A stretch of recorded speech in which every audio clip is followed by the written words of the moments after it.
This is Place the Boomerang. I would like to start this video by explaining exactly how it works. This is basically a video where I go over the history of the angry video game nerd, starting from his childhood and up to Mike Bay's retirement from Cinemassacre happened at the end of 2020. There will be a lot to talk about. Oh, and this won't just be a video where I'm talking about the angry video game nerd show itself. I will be talking about other things that James Robb made on his channel, such as You Know What's Bullshit and Monster Madness. But more on that later. And to make this video more interesting, I will also be giving my opinion on certain things connected to the angry video game nerd and other things that is also produced by Cinemassacre. So yeah, this is gonna be a lot of fun.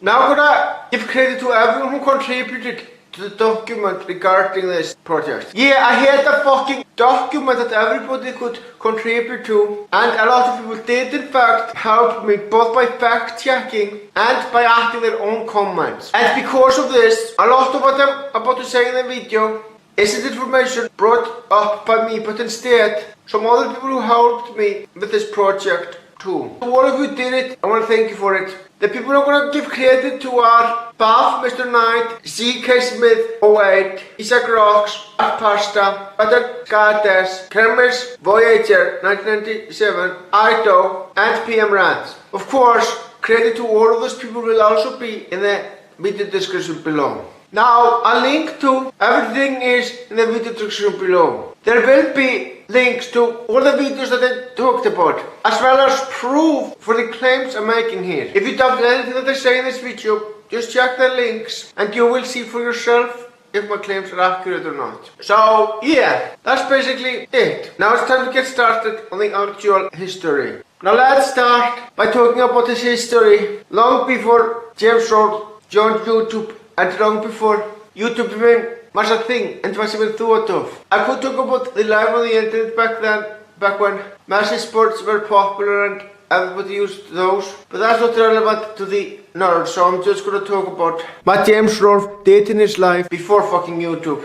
No worries, I will not be talking about his private life. I will only be talking about things that he himself already made public. So let's go. Now ever since James Robb was a kid, he always wanted to become a filmmaker. Although does that mean that he went to a film school? He probably did. There's no information about that in the document which I'm reading the information from. But what was the name of the film school that he went to if he did go to a school like that? I don't fucking know, and it's probably none of my business, so let's move on. Even as a kid, he was always fascinated by monsters. And honestly, I don't blame him. Monsters are fucking awesome, who the hell doesn't like them? This is a rhetorical question, by the way. In the video, The Dragon in My Dreams, James Robb talks about a dragon that gave him nightmares as a toddler. And if it wasn't for that dragon, which made him experience horror for the first time, he wouldn't be the person that he is today. Alright, I am ashamed to admit that I didn't actually rewatch this video for this upcoming project. And honestly, I have a good reason to. Because I am so fucking busy working on so many projects that I don't have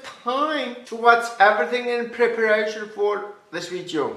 But from what I described, this is actually a very interesting story. So if you guys want to check the video out for yourselves, I highly suggest you guys do that. A link to it is in the video description below. He made a lot of independent movies as a kid, mainly horror movies. Yeah, with that information in mind, it really gives the indication that he really did go to fucking film school. And he probably did. I don't know what fucking film school he went to, and again, it's probably none of my business. But I'm gonna have to admit something. I'm ashamed to admit that I haven't actually seen most of his independent horror movies. But I might have, but I sure don't remember doing it. And honestly, I have no fucking excuse not to see those videos. I probably fucking should. Because those videos are easily available online. You can easily fucking find them. I will not leave a link in the video description below to those independent horror movies because the description is already overcrowded as it is. But yeah, I'm sure you can fucking find those independent movies if you just look for them online. Now it's time to talk about the first angry video game nerd episode,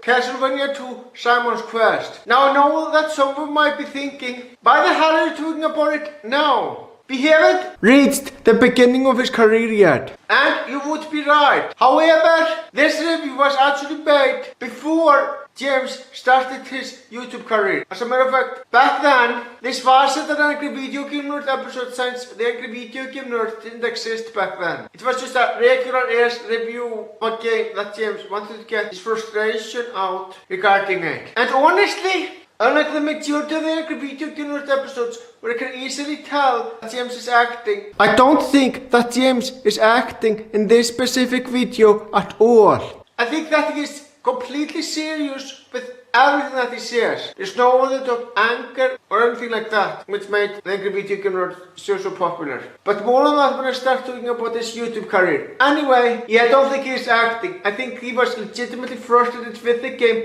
and wanted to get his frustration out. As we're on the subject of that video, I'm gonna tell you my opinion on the video overall. Honestly, it's fucking awesome. It would be a massive stretch to say that this is one of the best Angry Video Game Nerd episodes, because it's really not even fucking close.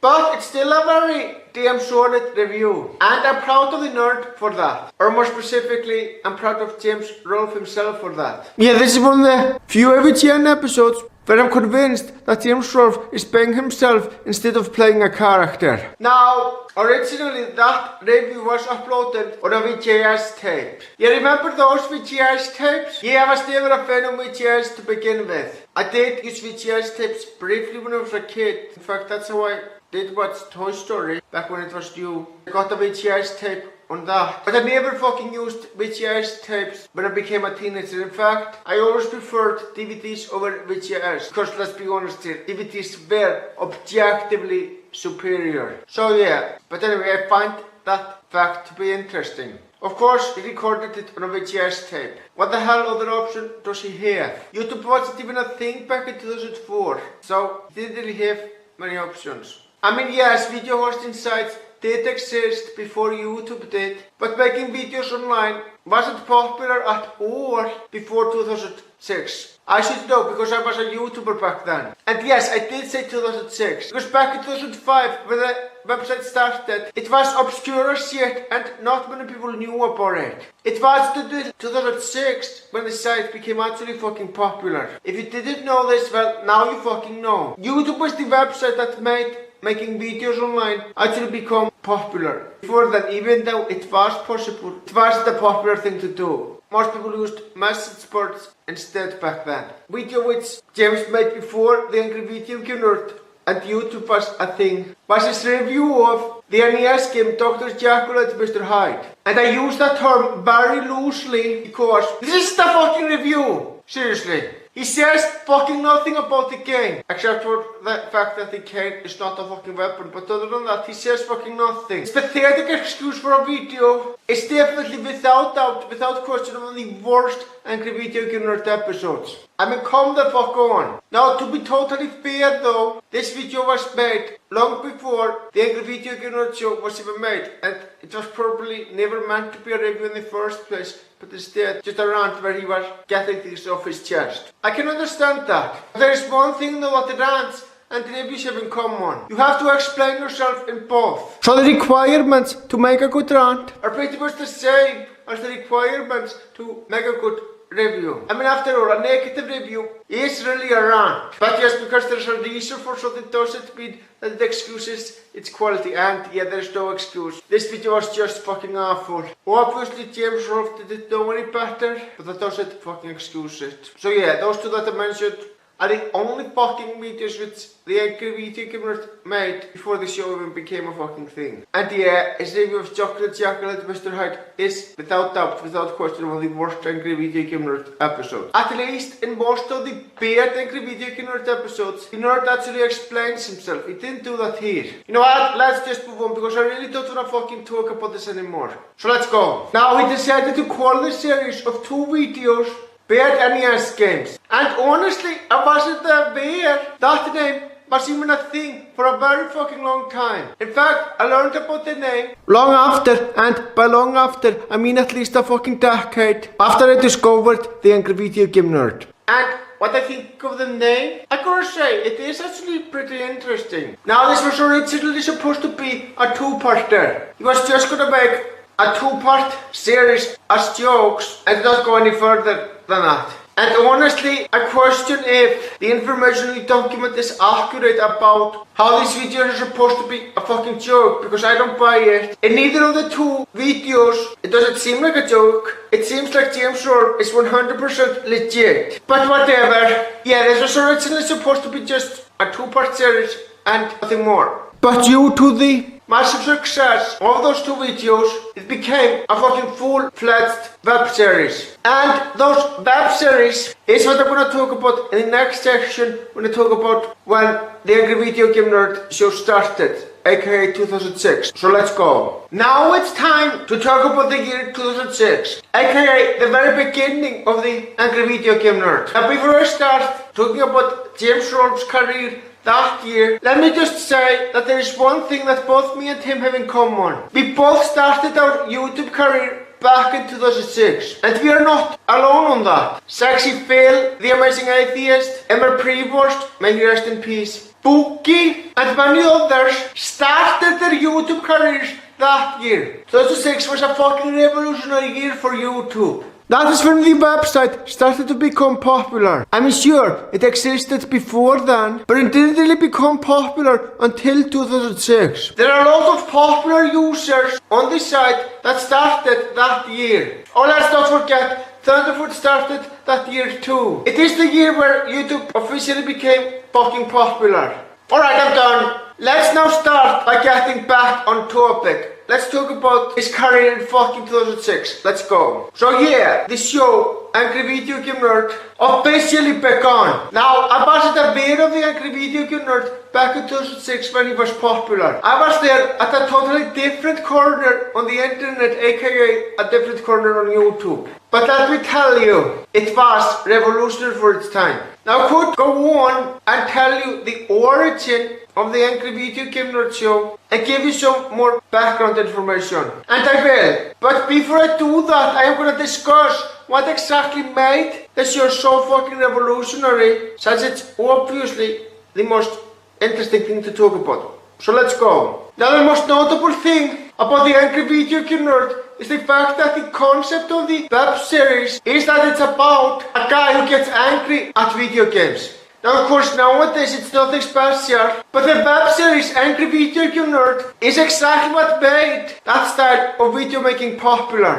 It was revolutionary for its time. I mean, no shit, right? It was 2006. So a lot of things on YouTube were fucking new. But yeah, that style was popularized by the Angry Video Game Nerd. And he also inspired a lot of people who would, in later years, also become popular for their styles. People like Chris Boers, Armake, Pro Jared, and many others. The Angry Video Game Nerd is the main reason why the style of angry game reviewing became so fucking popular. And not only that, it also popularized that style for movie reviewing. I'm pretty sure that the Nostalgia Critic had at least some influence from the Angry Video Game Nerd, since he came at least a year after the Angry Video Game Nerd did. But anyway, yeah, inspired a lot of fucking people, and that is something that is very admirable. And he was also very popular for shit jokes. He made a lot of references to shit in his show, and he even referenced shit. Now shit jokes can be funny. They can also be painfully unfunny. It depends on how it's executed. And personally, in my opinion, it's executed fucking beautifully in the Angry Video Game Nerd show. Yeah, it is. The Angry Video Game Nerd is obsessed with shit, and he makes a lot of shit references in his show. And they always work. They're always so fucking absurd to be, and I laugh every fucking time. There's no wonder he was so popular for that. Because it really fucking works. I know that some people don't find it funny when the Angry Video Game Nerd makes shit references, and that is fine. You are entitled to your opinion, of course, but in my opinion, he does fucking great when doing that. Now, he started the Angry Video Game Nerd show with his friend Mike Matei, and he did a lot to help. He wrote some of the scripts, he acted in the Angry Video Game Nerd episodes, and yeah, he did a lot to fucking help the show. I will be getting into further detail on specific instance where he helped out a lot. Don't you worry. Now the series started out by being called The Angry Nintendo Nerd. Yeah, it wasn't named The Angry Video Game Nerd until much later. Don't worry, I will be talking about that when we get there. Anyway, as to what I think of the name the Angry Nintendo Nerd? I must say, it's a very fucking cool name. Yeah, there's nothing else to say about that really, so let's move on. And James also had a friend called Justin. Now he was basically the one who sang the Angry Video Game Nerd theme song. Now this is just an assumption on my part. I'm not entirely sure if it's true or not, but I am making this assumption based on what happens at the Angry Video Game Nerd show. My assumption is that Kyle Justin, not the character, the actual fucking person, wrote the Angry Video Game Nerd theme song all by himself. And you know, that wouldn't surprise me. Now, he wrote both the theme songs from the Angry Video Game Nerd and the Angry Nintendo Nerd. Those two are essentially the same. The only difference is there is a sentence added to the Angry Video Game Nerd theme. And by both themes are essentially the same, I mean the basic versions of the themes, not the extended cut. The only line that was added is the Angry Nintendo Nerd, is the Angry Atari Sega Nerd, is the Angry Video Game Nerd. Okay, that was a couple of lines. I think it's more accurate to say a fucking paragraph was added. Now, my opinion on the Angry Video Game Nerd theme song is pretty much the same as the opinion of everyone else. It's fucking awesome! There is a reason why that theme song is considered so fucking iconic by many. It truly is one of the greatest theme songs of all time, and it's definitely without doubt, without question, the fucking best theme song of a web series. Mind you, Netflix shows do not count as web series, as those are created by mainstream companies. Anyway, yeah, I don't think I need to tell you why that theme song is so fucking great, because everyone pretty much knows it, so let's move on. Now, most of the reviews that he made back then were straightforward.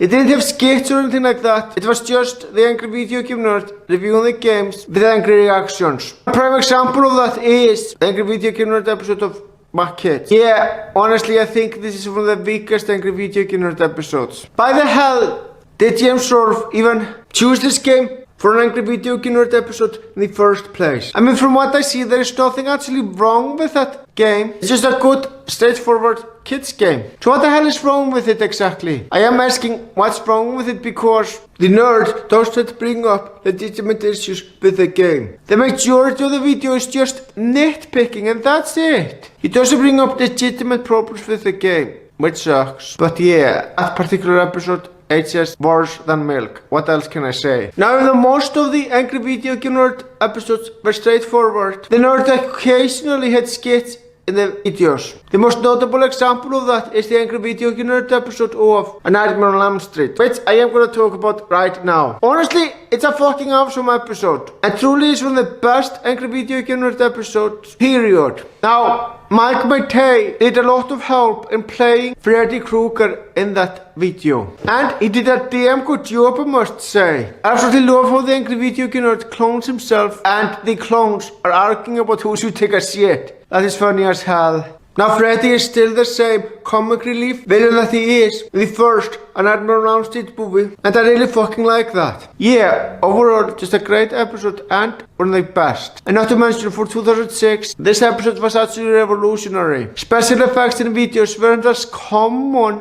back then as they are now. But even then, even now, special effects like that aren't that common in YouTube videos. Not everybody can do it. So yeah, it was very fucking revolutionary for its time. This is even revolutionary now in 2021. Now I'm gonna talk about the Angry Video Game Nerd episode of Rocky. I will admit that this particular episode is not really at a great quality. I mean, it's not awful or anything, but it's nowhere near one of the best Angry Video Game Nerd episodes. Now some might be wondering, if that's the case, then why the hell did I bring it up? Well, it's very simple. This episode right here is when the Angry Video Game Nerd reviewed something other than an NES game. This episode is officially when the title of the Angry Nintendo Nerd changed to the Angry Video Game Nerd. That's exactly what makes this episode so fucking revolutionary. And you know what? Even though I like the name the Angry Nintendo Nerd, the Angry Video Game Nerd is a much fucking better name. So I'm glad he changed it. That's basically it. There's nothing else to say really, so let's move on. Yeah, like I said, there's nothing special about this episode. He did a decent job reviewing the game. But aside from that trivia, there's nothing else to say, really. So again, let's move on. Now it's time to talk about 2007, which I'm very excited to talk about since it is, in my opinion, the best year for the Angry Video Game Nerd. So let's go. Now, by the beginning of the year, the Angry Video Game Nerd show was bought by Screw Attack. And because of that, James Shore had to sign a contract. And according to the contract, he wasn't allowed to upload any Angry Video Game Nerd episodes on his YouTube channel until at least a fucking year later. Yeah, looking back, it was frustrating having to go to another website in order to be able to watch the Angry Video Game Nerd. But honestly, it was fucking worth it. Really, it was. Because the Angry Video Game Nerd was at a much better quality than it was the previous year. But just beyond fucking awesome. Yeah, the guys at Screw Attack didn't just allow the Angry Video Game Nerd to be uploaded on their website. They also did a lot to fucking help. I will be getting into further detail on what I mean when I talk about an Angry Video Game Nerd episode when they were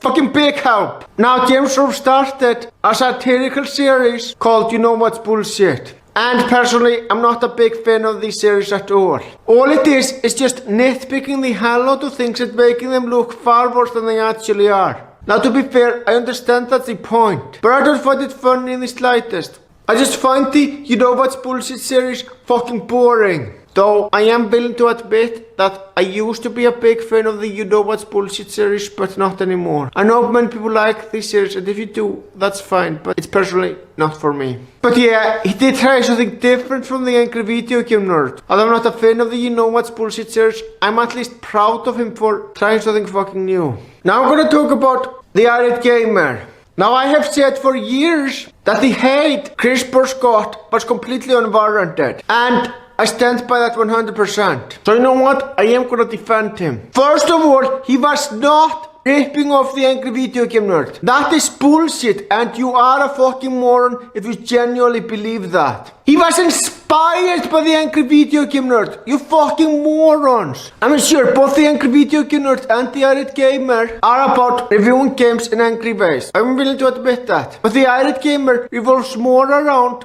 random references, whether the Angry Video Game Nerd revolves more around shit jokes. I am so fucking pissed off that Chris Burst didn't get the praise that he truly deserved back then. And sure, now he is getting the praise that he deserves. But back in 2007, he fucking didn't. And that shit fucking pisses me off. Chris deserved so much fucking better. Seriously, fuck the fact that he got so much unwarranted hate instead of getting the fucking love which he deserved. This shit makes me so fucking angry. But yeah, the Arid Gamer started that year, and he made good videos even back then. And the fact that most people didn't even acknowledge that he made good videos back then also pisses me the fuck off. He did make good videos back then, you fucking morons. In fact, there is a guy who deserved the hate far more back then, and he is NC17 Productions. I hated him so much that I even made a whole video talking about him. If you wanna see it, a link to it is in the video description below. Anyway, it wasn't just NC17 Productions and the Arid Gamer who ripped off the Angry Video Game Nerd. Although I say rip off loosely when talking about the Arid Gamer since Chris Burst fucking didn't. Anyway, it wasn't just NC17 Productions. As a matter of fact, a lot of fucking people ripped off the Angry Video Game Nerd. There was also the Game Dude, the Angry Nintendo Kid, and so on. I can't remember everybody who fucking ripped off the Angry Video Game Nerd, but there were a lot of people like that back then. And most of them made very bad videos. Now here is the thing. The reason why those people failed to capture the spirit of the Angry Video Game Nerd is because they mimicked the Angry Video Game Nerd show without understanding what made it work. You see, the Angry Video Game Nerd got angry at games that were legitimately frustrating. But those people didn't get that and thought that failing at games and getting angry automatically makes a video entertaining. But what they failed to realize is that that's not what made the Angry Video Game Nerd so good. It's the fact that they got angry at games that were legitimately frustrating. Now, as like Game Dude, the Angry Nintendo Kid, and NC17 Productions thought that getting angry at games alone would make for an entertaining video. They were fucking wrong. So that's why their videos were all fucking terrible. It is said that a lot of people try to copy the Angry Video Game Nerd instead of developing their own styles. Honestly, that's what Chris Burst did with his Arid Gamer episodes. Unlike those people, Chris Burst actually tried something new with the formula and tried more than just being angry. I mean, he was angry, that was the main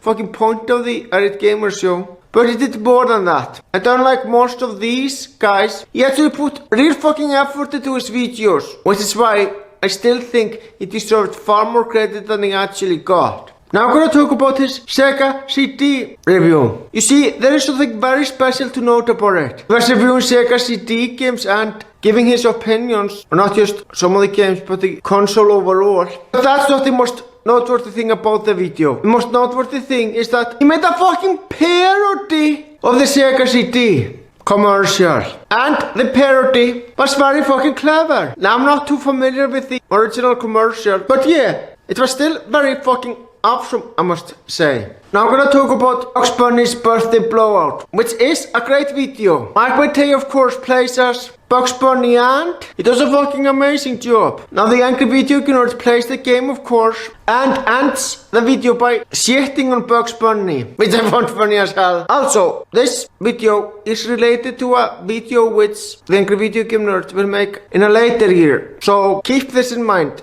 It will become important later. And I of course mean when I talk about the fucking sequel to this video. Yeah, there was a sequel, believe it or not, and it's fucking awesome. Now I'm gonna talk about the Spider-Man review. There is quite a lot to note here, so let's get into it. The first thing to bring up is that Mike Matei played as Spider-Man in this review, and he did a damn good job. He captures the spirit of Spider-Man being comedic perfectly. His comments in the review are very fucking funny. And what I also love is the Spider-Man song about Spider-Man playing some shitty games. That is the main reason why I rewatched that MVGN episode over and over again. And yeah, it is definitely one of the best. And the angry video game nerd does a good job reviewing the games like he always does. And I also absolutely fucking know how shocked Spider-Man is for realizing that games based on him are shit. During Halloween of that year, James Rolfe started a series called Monster Madness, which he would do every year from that point on.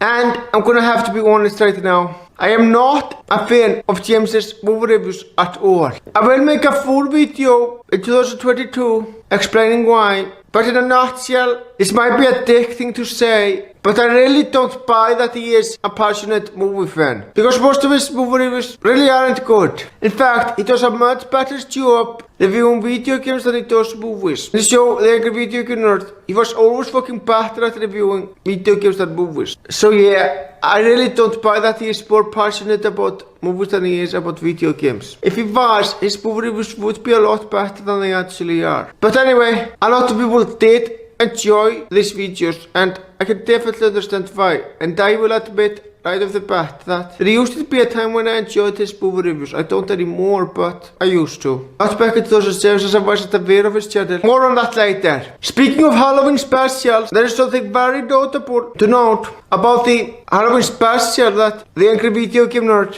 made in 2007. You see, it was a two-parter. The first part was covering Exorcism Massacre games, while the second part was covering some of the Halloween games. Honestly, there is so much to say about this that I am gonna try to be vague, since this video is already very long. Keywords being try, it's not that easy. The first thing to note is that the salesman in the Texas Chainsaw Massacre video is a fucking great character, and whoever plays him does a fantastic job playing him. I don't know who the hell that is which plays that guy, but this hillbilly is funny as hell and I love that about him. And later on, the Halloween video, when there are children who go trick-or-treating and ask for candy, the Angry Video Game Nerd sits in the back and calls it chocolate. Those children say that it's not chocolate but poop. And the Angry Video Game Nerd says, it's not chocolate nor is it poop, it's shit. And that line still makes me laugh a lot. Now Mike Matei does a very good job playing as Michael Myers. Now, this video isn't exactly scary, it's more comedic than it is scary, which I'm fine with. As usual, Mike Matei fucking kills it as playing the character he's playing. He does get Michael Myers pretty spot on, but not exactly, since it's more comedic than it is serious. But for a parody, it still really fucking works. Honestly, I could go on forever to talk about the great things about this two-parter, but I have a video to finish, so let's just move on. In a nutshell, it is without a doubt one of the best Halloween specials regarding the Angry Video Game Nerd. I watched both the Texas Chainsaw Massacre and Halloween videos nearly every Halloween. Oh, and the Nightmare on Elm Street video, which I talked about earlier on, it's also a video what's every Halloween. So anyway, let's move on. There was just a great Halloween special that was made that year. The Angry Video Game Nerd also made a great Christmas special, and that is of course Christmas Carol. It's basically a parody of A Christmas Carol. For those of you who don't know, Christmas Carol is a story about Scrooge who fucking hates Christmas, and he's visited by 3 ghosts that convince him that Christmas isn't that bad. But this specific video has a special twist. Instead of being about convincing the Angry Video Game Nerd to stop hating Christmas, instead try to convince the Angry Video Game Nerd to stop playing shitty games and instead play games that he enjoys. The best part about this video is the fucking end, when the nerd is like, fuck it, let's play some shitty ones. That makes me laugh so much. Yeah, that twist by the end, I didn't see that coming, and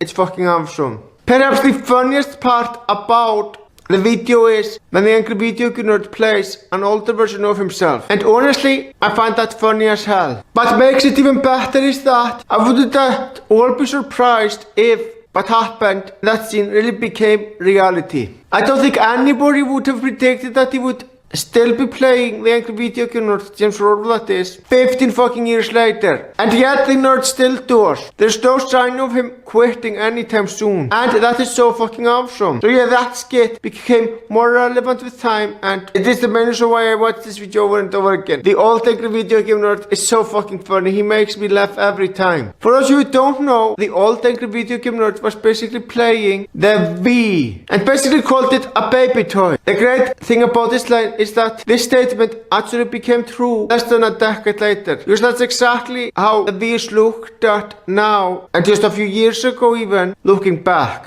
Now, remember earlier on the video when I said that people working at Screw Attack did volunteers allow the nerd to upload on their site, and they also did more to help? Well, this Angry Video Game Nerd episode right here is the prime example of what I'm talking about. People working at Screw Attack actually played as one of the fucking ghosts, and I gotta say, that is beyond fucking awesome, like the rest of the episode is. Yeah, I watch it every fucking year, like I said. The only thing I don't like is that I wasn't fucking there when the second part wasn't out yet. I would have fucking loved to know the feeling of wondering just what could happen in the second part. But I never got that feeling since both parts were already there for fucking years when I discovered that video as well as the Angry Video Game Nerd as a whole. There's nothing I can do about it, unfortunately. It is what it is, and I'm just gonna have to deal with it. And now it's time to talk about 2008, which was honestly also a great year for the Angry Video Game Nerd. So let's talk about it. Now in his review of Rambo, he pointed out how it's special how a character says hell in that video game science. Swearing wasn't common in video games back then, which is very interesting trivia. Overall, it's a good review and he did a solid job reviewing the game. Honestly, as I have already said, the review is good and he did a solid job reviewing the game. I'm gonna stop saying that from now on in this video, because I know that I have been repetitive as fuck. So just bear in mind that from now on, unless I specifically say that the review is bad, I must likely mean that I like the episode. So yeah, from now on I will just talk about the most notable part about each Angry Video Game Nerd episode and then move on. Anyway, the Angry Video Game Nerd reviewed the Virtual Boy and admitted that the library is so small that he could review the entire fucking library in the same video. Honestly, that's very fucking sad. Now he wasn't able to review all the games on the Virtual Boy, at least at first. Couple of years later, he was able to finish reviewing all the fucking games and reviewed the last one. But yeah, it is beyond fucking sad that he could review all these games in the same fucking video. Just goes to show how short the lifespan of that gaming console was. And then he did a review of the consoles in television and the ColecoVision, where he was basically reviewing those consoles and covered a lot of the games in the library, which honestly looking back is a problem. He reviewed far too fucking many games in both videos. I mean, don't get me wrong, I think both videos are good and I do watch them constantly, but he was still extremely fucking vague with each game. And there was no reason to review so many fucking games at once. It's not like he was reviewing obscure consoles that no one knew about. These two consoles were extremely fucking popular. So why the hell did he decide to review so many fucking games from those two consoles? Honestly, he shouldn't have. He really shouldn't have.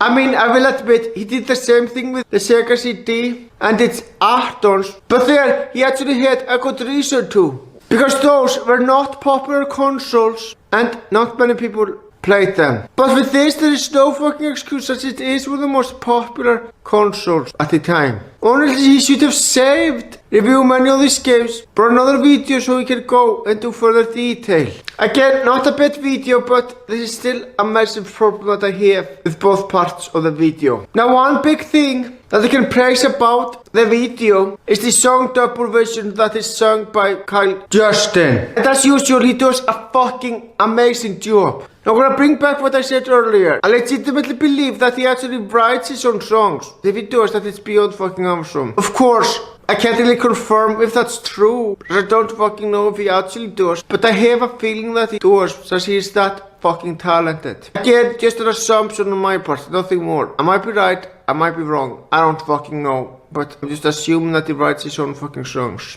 Now, it's time to talk about the video Nerd episode of Super Mario Bros. 3 as well as The Wizard. Now, this is a positive review and just goes to show he's as good at making positive game reviews as he is at making negative ones. Which is evidenced by the fact that this truly is one of my absolute favorite. Yeah, I share it. Now, his review of The Wizard isn't very good. And it just highlights how James Rolfe is terrible at reviewing movies. Again, I know this might be a dick move to say, but there is no better way to put it. And I don't sugarcoat my true feelings on things. I think that brutal honesty is more important than a sugarcoated lie. Anyway, yeah, the main issue that I have is that barely even went to any detail about the movie and made bad points. And this is coming from someone who hasn't seen the movie himself. Yeah, the portion of the video where he reviewed the actual movie was fucking horrible. Nothing else to say really. Now, the angry video game nerd makes a lot of references to hell and talks about how the game is so fucking good that it might as well come from hell. I must admit, I find that funny as hell. I absolutely fucking love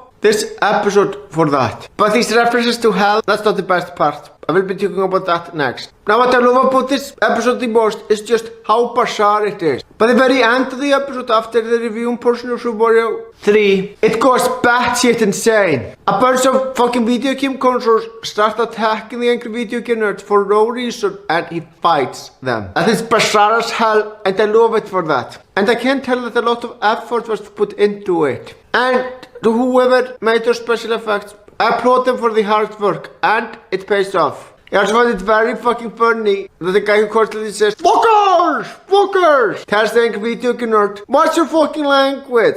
Yeah, he isn't the one to fucking talk, so he's first more than the nerd does, at least in this specific fucking episode. Yeah, what else can I say? It's funny as hell, and I love it for that. Now, Mark Waithe makes another appearance, this time as one of the Klingons in the angry video game nerd episode of Star Trek. I will admit, it's not one of the best angry video game nerd episodes. In fact, I don't watch it very often. But it was still nice to see Mark Waithe playing as one of the Klingons. And I love the quote, "Don't mess with Klingons, they don't fuck around." And I also love the end where the angry video game nerd hears someone says, "Take this, motherfucker," or something like that. And then the angry video game nerd made yet another two-parter. This time he reviewed the Batman games. The most notable thing about that is that the angry video game nerd was dressed as Batman and Mike Waithe played the Joker. And I have to say, he got the Joker fucking spot on. Mike Waithe acted exactly like the Joker normally fucking acts in any Batman media. And you know what, man? That is beyond fucking awesome. Shows that Mike Waithe was a great actor for sure.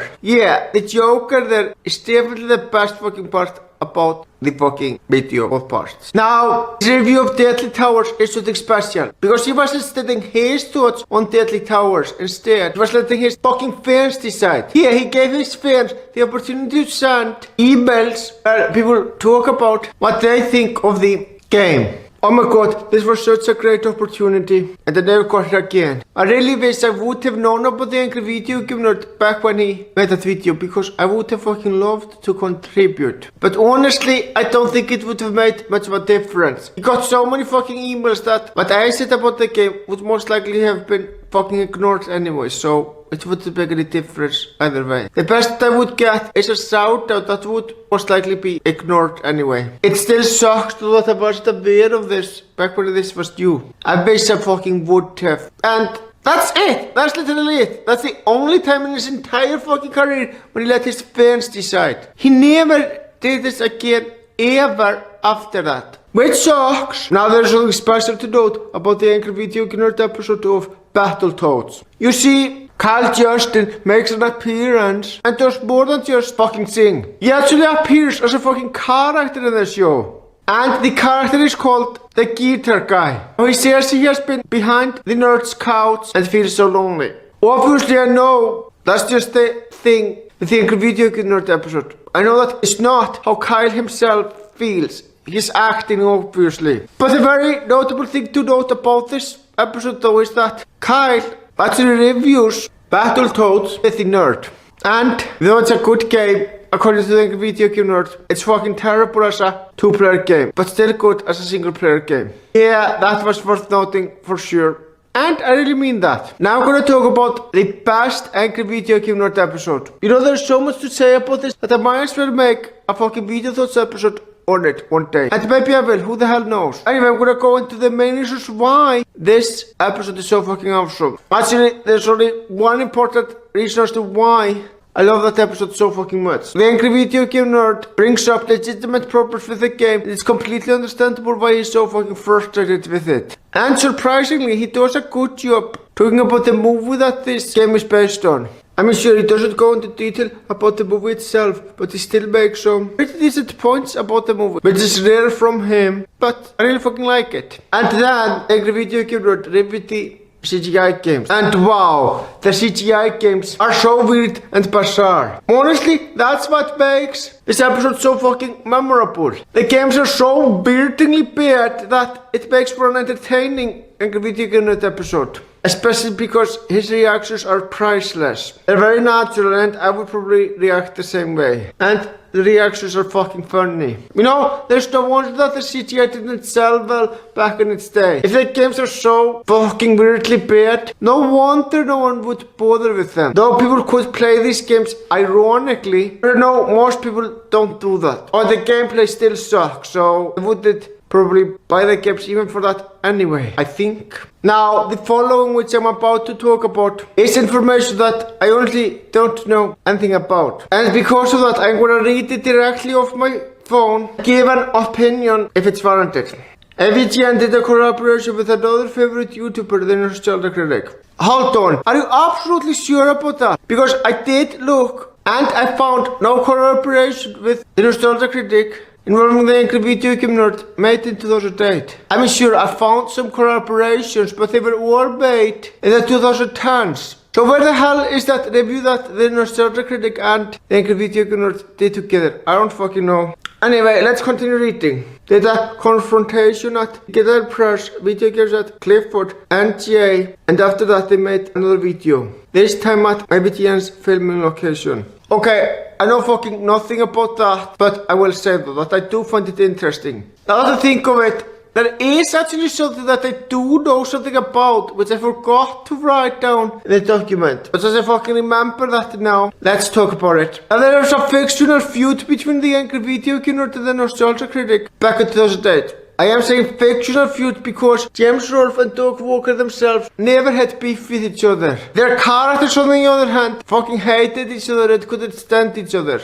I will say that this was a very interesting feud between the two and it was pretty entertaining. Now let's move on to talk about 2009, which is a very interesting year, so let's talk about it. 2009 is officially the year where I discovered the Angry Video Game Nerd. I can't tell you how exactly I discovered him because I don't fucking remember.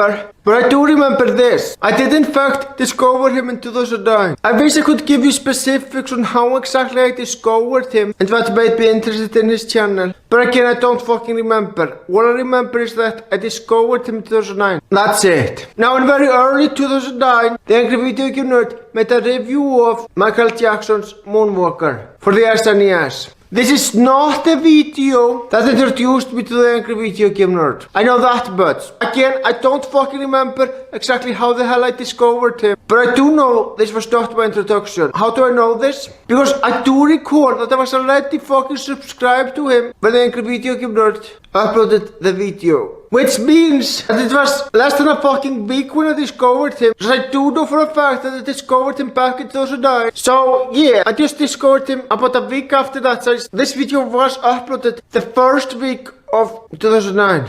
Anyway, ignoring that, there is something that I have to say about this video. And unfortunately, it's not a positive. One of the statements that the Angry Video Game Nerd makes in this video ages like milk. And that is a statement that nowadays Michael Jackson is subject to jokes and ridicule. What exactly makes this statement age like milk?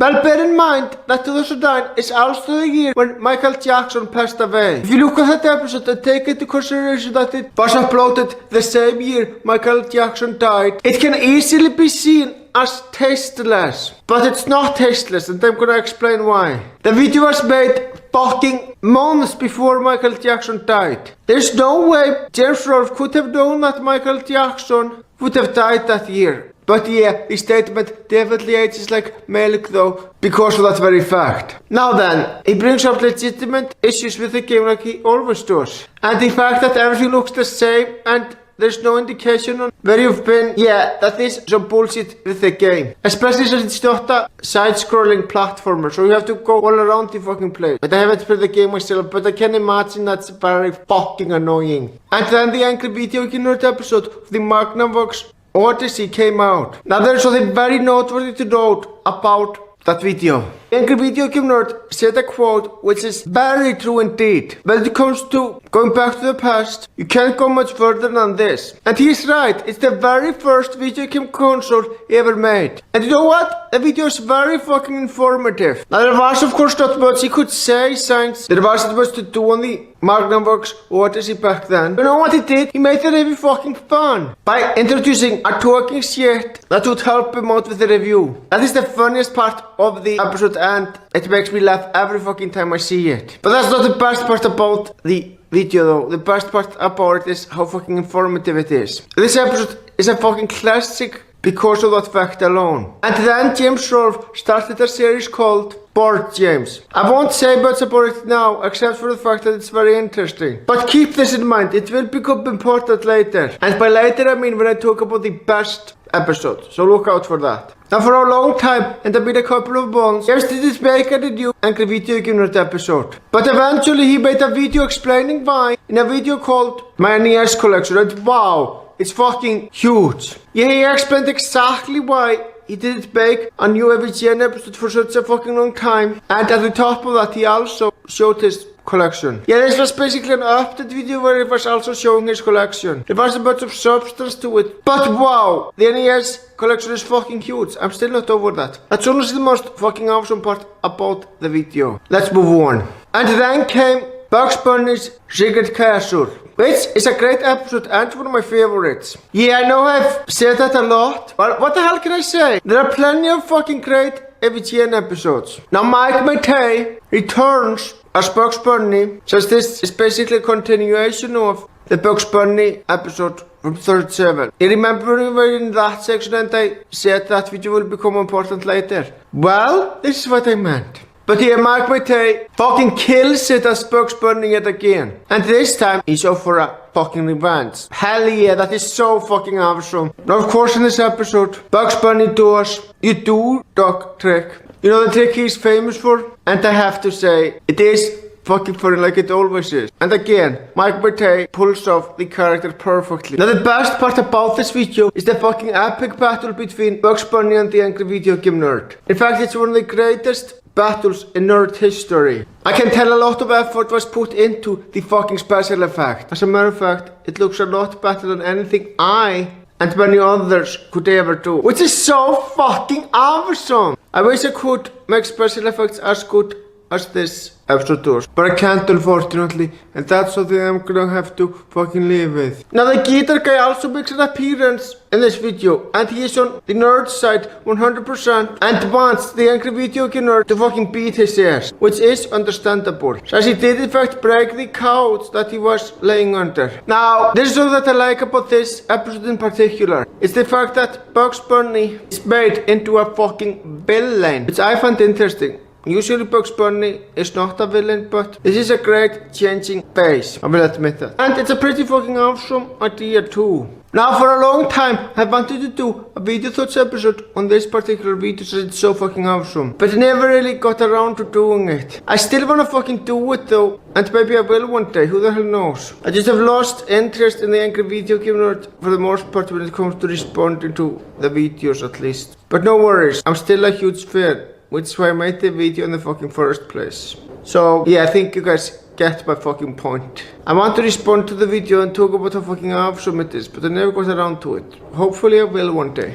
Now, by Halloween of that year, the angry video game nerd marathoned all of the Castlevania games, except the most recent ones for obvious reasons, and gave the majority of the Castlevania games a positive review. And you know, it was a good change in phase to see the nerd making fucking positive reviews for once. And you know what? He was very damn good at it. You know, he spent some parts of the videos pointing out problems with the Castlevania games. He spent surprisingly good amount of time pointing out the positive aspects, and that's really fucking awesome. And it is proof that he is just as good at making positive reviews as he is at making negative ones. In fact, these reviews are a lot fucking better than his Super Mario Bros. 3 review. Yeah, looking back, he didn't really go into much detail about Super Mario Bros. 3. He was for the most part very vague and spent most of the review talking about how the game is from hell instead of talking about the actual fucking game. But in the Castlevania reviews, he did spend fucking most of these talking about how fucking awesome the Castlevania games are, which again is a good change in pace, which I really appreciate. Now it's time to talk about 2010. Wow, I'm out of the 2000s already and I'm moving on to another decade.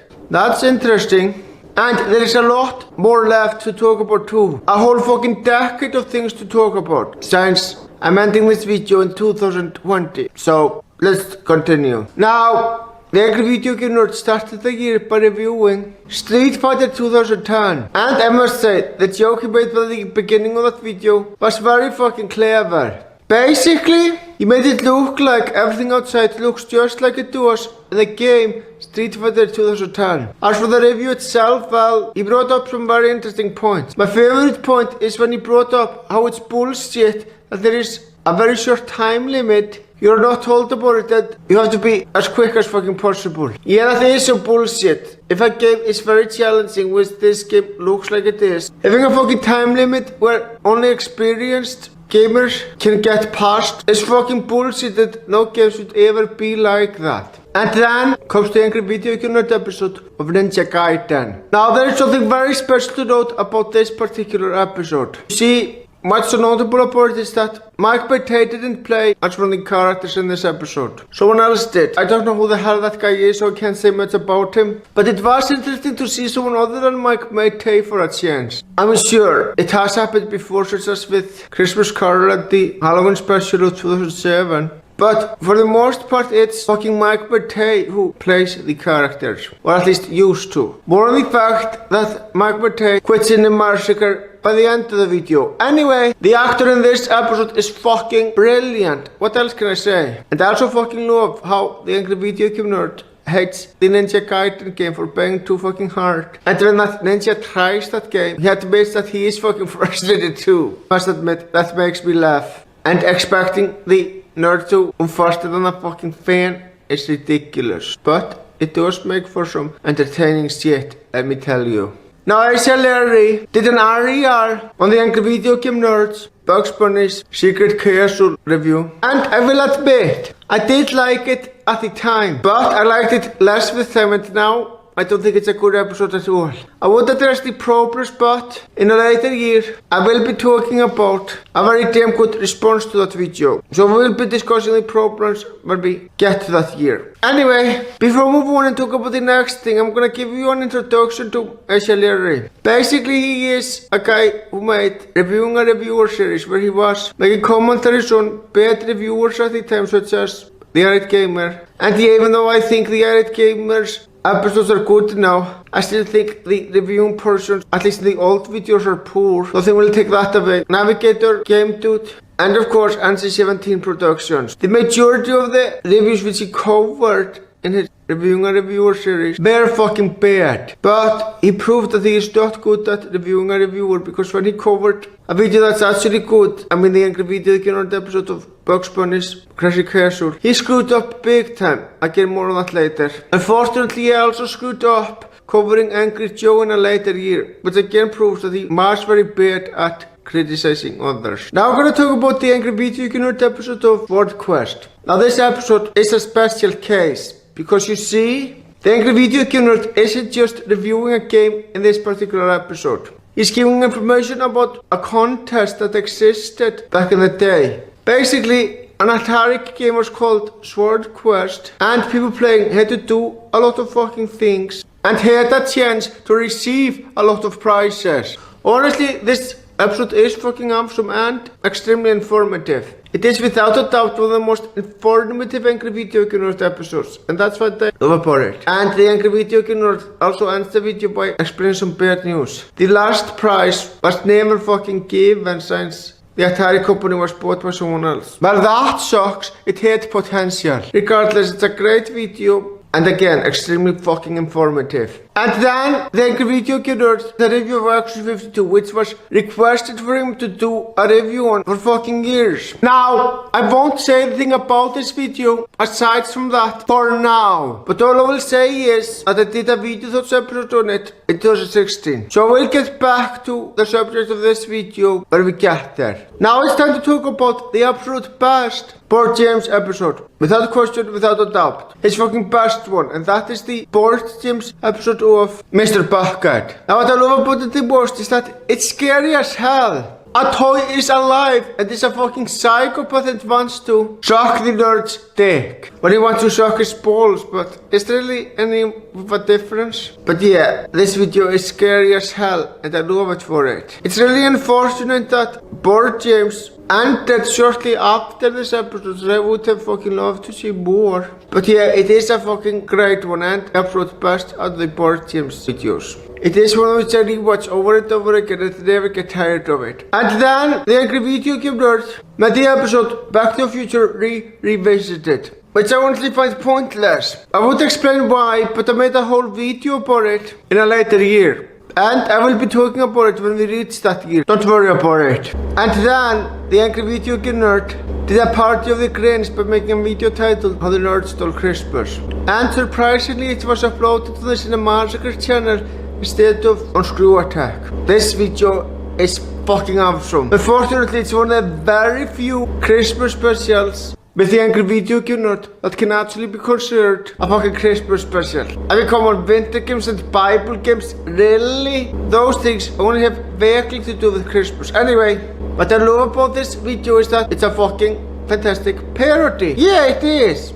The Angry Video Nerd did his own thing with the basic premise of the Grinch by talking about how he wants to replace good games that Satan have with shitty games. Damn! Now, I am willing to admit, this is something that I rewatch every year, not even fucking close. But it is very damn good for what it is. Not my favorite Christmas present when it comes to the Angry Video Nerd though.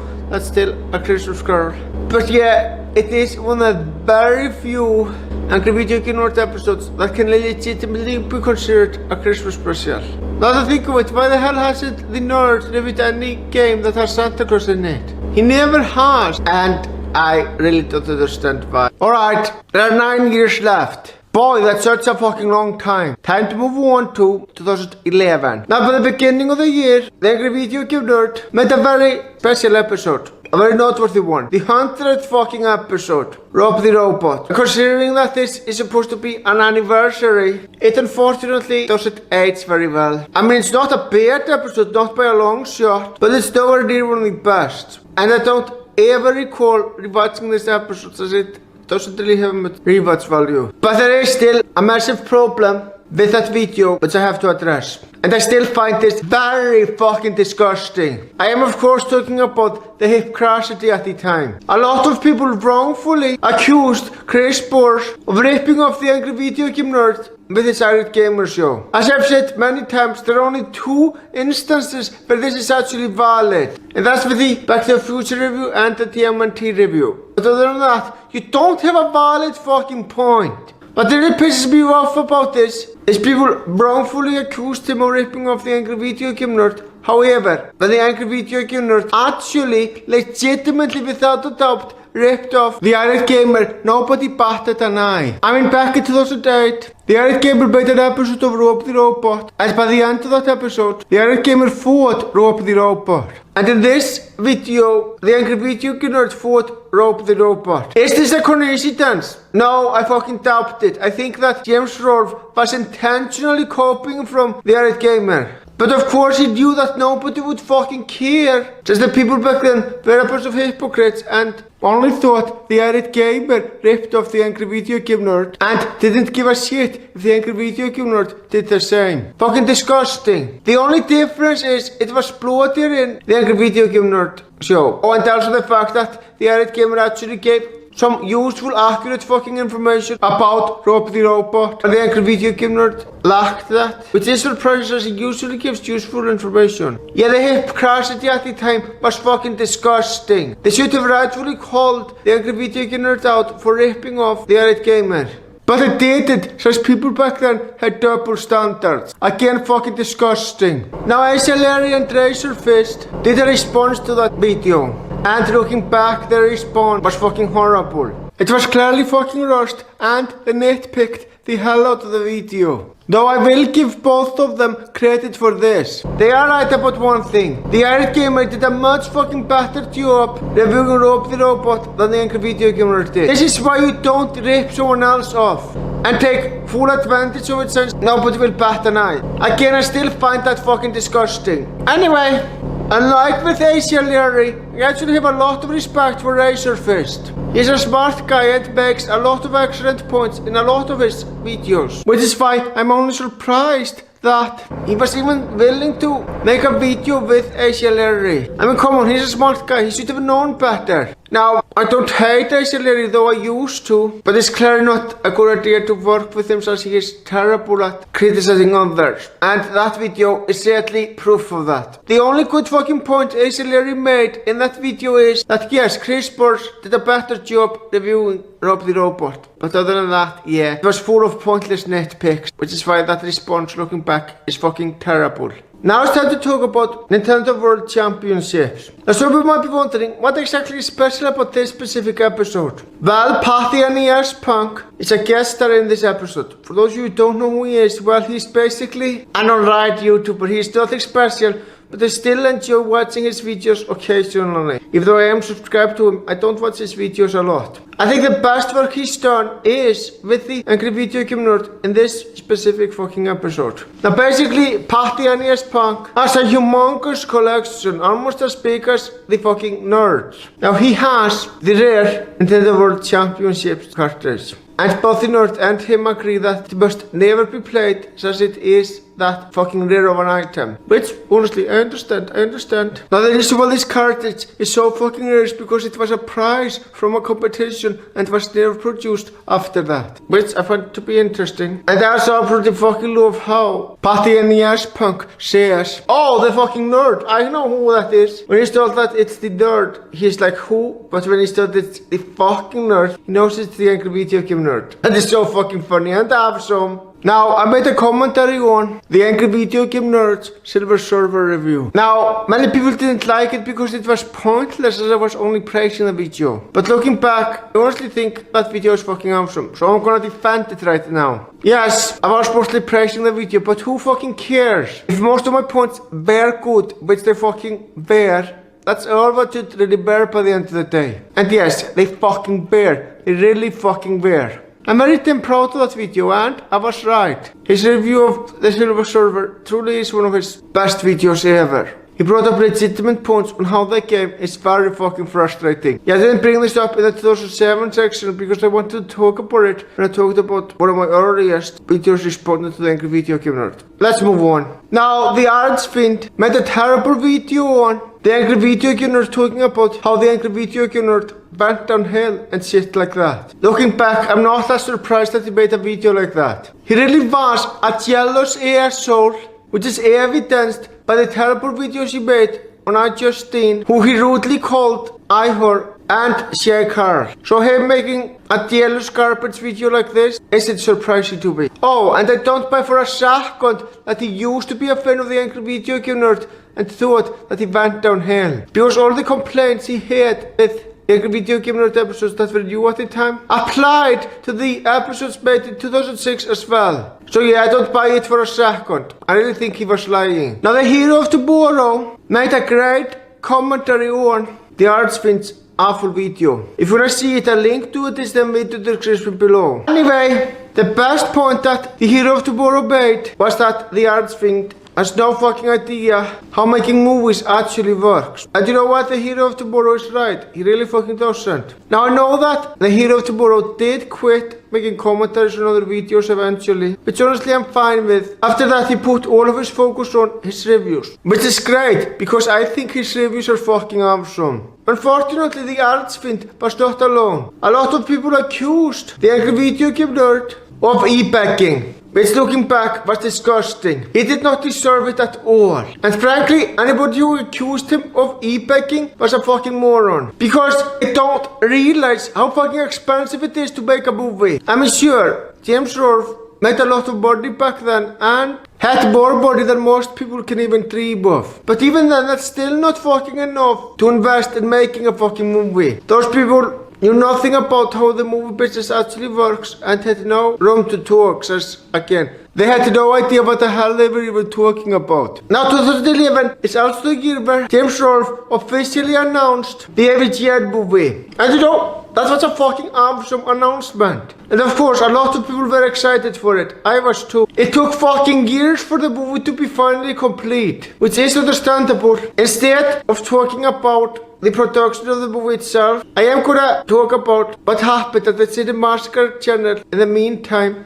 while the movie was in production. So let's go. Now, 2012 was a special year. James Rolfe didn't do much on his channel, which is understandable. He was too busy working on the fucking movie. But anyway, there is quite a lot to discuss in 2012, so let's go. Now, the year started with the Angry Video Game Nerd reviewing video games based on Arnold Schwarzenegger movies. And for the most part, there isn't much to say. It's just a solid review where the nerd did a good job reviewing the games. But there is something special to note though. James Rolfe uploaded this video directly to the Cinema Massacre channel when it was out. This marks the first time since 2006 when an Angry Video Game Nerd episode was uploaded directly to YouTube. Yeah, not counting how the nerd stole Christmas songs. Let's be honest here, that's not an official Angry Video Game Nerd episode, which is why it was not uploaded on the Screw Attack site.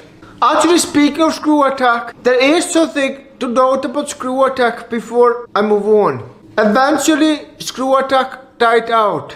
I'm sure the YouTube channel is still there, but the website itself, it's unfortunately gone. And I didn't use the website much, I'm gonna use it to watch the Angry Video Game Nerd. But it is understandable why so many people fucking love this site. It was a great site for them, since I know there are sports with than just the Angry Video Game Nerd. It might have been the only thing I watched over there, but I know many people used it for other reasons. It certainly was a great website. May it rest in peace. Now, by 2012, nothing changed about the Artsfiend.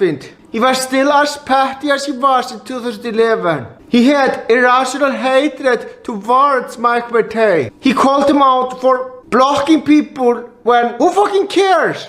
Who people block is none of your fucking business. I find it petty in general when people call someone else out for blocking others. And it was very hypocritical too, because he blocked people for calling out on his bullshit as well. That's not all. The Artsfiend was very fucking petty and had irrational hatred towards Mike Matei. And you know what the worst part is? When the Artsfiend was finally called out for being wrong about James Rolfe's e-packing, he never offered an official apology. He doubled down like a pussy and backpedaled. Yeah, fuck this guy. He truly is one of the worst YouTubers of the early years of the website. Now, while James Rolfe was away making his movie, Mike Matei was there to hold people over while he was busy. And I'm just gonna come right out and say it. He deserved better. A lot of people fucking hated Mike Matei and even accused him of leeching off James Rolfe's fame. Now, if those people did any research at all, they would know that without Mike Matei, the Angry Video Game Nerd show wouldn't be as good as it was. He's a major reason why that show is so fucking great. So fuck off with that shit. He wasn't leeching off his fame because the Angry Video Game Nerd show is as much of his thing as it is James Rolfe's thing. Now, two of the most infamous videos that Mike Matei made back then were Inspector Gadget, Minecraft, and the review of Elmo in Crouchland. Honestly, looking back, I don't think most of the criticism towards these two videos was even legitimate. I mean, come on, those are just silly videos that you aren't meant to take seriously. The fact that people acted like those two videos were some of the worst things ever was fucking ridiculous, it really was. There wasn't anything wrong with those two videos, they were just silly videos meant for fun. Of course, you're more than allowed to say the Minecraft joke wasn't funny, that's fine. But honestly, it wasn't that bad. The same with the other video that I mentioned. Those assholes should have been fucking thankful that Mike Matei was keeping the channel going while James Rolfe was busy. If he hadn't done that to hold people over while James Rolfe was busy, you would get fucking nothing from the channel. And trust me, I'm sure that's something that none of us would have wanted. Now I'm gonna talk about the Cheetahman scandal. It was a mess, and I do think that a lot of the hate that James Rolfe got was unwarranted, and I even defended him on that, as well as Mike Matei. But honestly, this isn't something that I can defend him from. James Rolfe was completely 100% in the wrong for promoting this scam. Now look, I understand that he was promoting something which he thought was for a good cause. But here is the fucking thing. It was later revealed that Greg Partridge was actually scamming people out of their body with that Cheetahman scandal. James Rolfe should have done proper fucking research before promoting that scam. He has no fucking excuse for this. He does a lot of research all the fucking time in the Angry Video Game Nerd show. So why the hell didn't he do it here? I don't fucking know. The fact that he didn't is absolutely fucking disgusting. And really, he should have known better. And yes, he was a fucking moron for not realizing that for sure. I might be a huge fan of James Rolfe, which I am honestly, but I am not gonna turn a blind eye when someone I'm a fan of does something fucking stupid. And yes, the fact that he promoted that scandal was fucking stupid. Now it's time to talk about 2013, so let's go. Now it's time to talk about the review of Akari Warriors, which really didn't seem like a bad game. But the Angry Video Game Nerd has proven that he can make a good review of even good games. Anyway, there's something very special to note about this video. In this video, the guitar guy is fucking dead. So, the Angry Video Game Nerd uses a code to bring him back to life. Now, the guitar guy brings up a very interesting point. He talks about how the Angry Video Game Nerd hadn't used the fucking AVGN theme song in fucking years. And back when this episode was uploaded, it was true. I can confirm that Science actually did watch the Angry Video Game Nerd back then. And, you know, I think it was a big mistake on James Rolfe's part for not using the Angry Video Game Nerd theme song in such a long time. Anyway, seeing the guitar guy and the Angry Video Game Nerd work together and play the game together was hell of a lot of fun. Really it was. And seeing the guitar guy back was fucking amazing. Now later the same year, Asian did a terrible response to the Angry Video Game Nerd episode of Toxic Crusaders. Yes, he still had that petty hatred towards the Angry Video Game Nerd. And the worst part about the video is that he said that he can't imagine anyone liking the angry video game nerd still, who is not a kid with Down syndrome. Yeah, it's as fucking disgusting as it sounds. The most petty part about the video is that he was making a big deal out of people still liking the angry video game nerd. Who fucking cares? Just let them enjoy it and mind your own business. But other people like is absolutely none of your fucking business, Larry. Seriously, the fact that it mentions a big deal out of people still liking the angry video game nerd was beyond fucking pathetic. Again, you shouldn't fucking care. Now, the angry video game nerd did something special this year, something unique. He played games based on himself. And I gotta say, that is beyond fucking awesome. And honestly,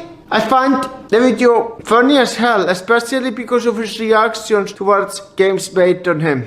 That shit is fucking hilarious. Although I wouldn't say that this is one of the best Gen episodes, not by a fucking long shot. It's still a great one which I enjoyed a lot. And now it's time to talk about 2014, which is a very special year. That's the year when the Angry Video Game Nerd movie was out. But don't worry, we will be talking about that when we get there, so just keep this in mind. Now, by the beginning of this year, the Angry Video Game Nerd did a review of Desert Bus, which I still think is fucking boring and one of the worst Gen episodes. Now, to be fair, there is not much the Angry Video Game Nerd could have done. The game is so nominally boring that there is nothing he could have done to make it more entertaining. It's completely not his fault that the episode turned out the way it did. He did the best he could, and I'm proud of him for that, but yeah, the episode still is fucking boring and one of the worst. Now, the Shadow people did a commentary on Larry's video on the Angry Video Game Nerd which he made back in 2010. And you know what? I'm glad they did. Because that was the fucking moment when I realized how much of a scumbag Larry was. I am saying was because I have no issue with him now. Well, granted, I did realize that sooner when I watched Boy Redux. Rest in peace, all the videos he made on Larry. I already missed watching them. Anyway, back on topic. They brought up how it was stupid of Larry to say the Angry Video Game Nerd went downhill, since all the issues that he brought up about the Angry Video Game Nerd are issues that applied to these 2006 videos as well. And they also proved that Larry got a lot of details wrong about the Angry Video Game Nerd. And most importantly, they pointed out how Larry cared far too much about people liking the Angry Video Game Nerd. Yeah, he isn't this dumb friend. Really fucking did, and looking back, it was fucking pathetic. Unfortunately, the Shadow people don't make videos anymore, but I'm glad they pulled Larry out and made me realize just how fucking horrible his video on the Angry Video Game Nerd was. And yes, I regret ever liking it. Now, after almost 4 long fucking years, and after waiting so patiently, in 2014, the Angry Video Game Nerd movie was finally out. And personally, I think it's fucking awesome. I mean, it's not a masterpiece like The Empire Strikes Back or Gone with the Wind, but for a movie based on a web series, it was a lot better than it had any right to be. Now, the reaction towards this movie was mixed. It was about as mixed as the reaction towards Man of Steel and The Last Jedi. A lot of people loved the movie and a lot of people hated it. There was no widely agreed on opinion on the movie. And here's the thing, most of the people who hated the movie were fucking fans of the Angry Video Game Nerd, including the recent episodes. And they were disappointed. Now, of course, there were some biased assholes who hated the Angry Video Game Nerd, who also thought the movie was terrible, such as Larry and the Archfiend. Yeah, speaking of Larry, it wasn't just the Archfiend who refused to admit he was wrong. Larry did too. He didn't even fucking address that he was wrong about himself e-packing. He was just like, doesn't show the movie, Gen fanboys. Seriously, fuck him for that. Both of those assholes should be ashamed that they even accused the Angry Video Game Nerd of e-packing in the fucking first place. Assholes. Again, just to be clear, when I call Larry an asshole, I am talking about how he was in the past.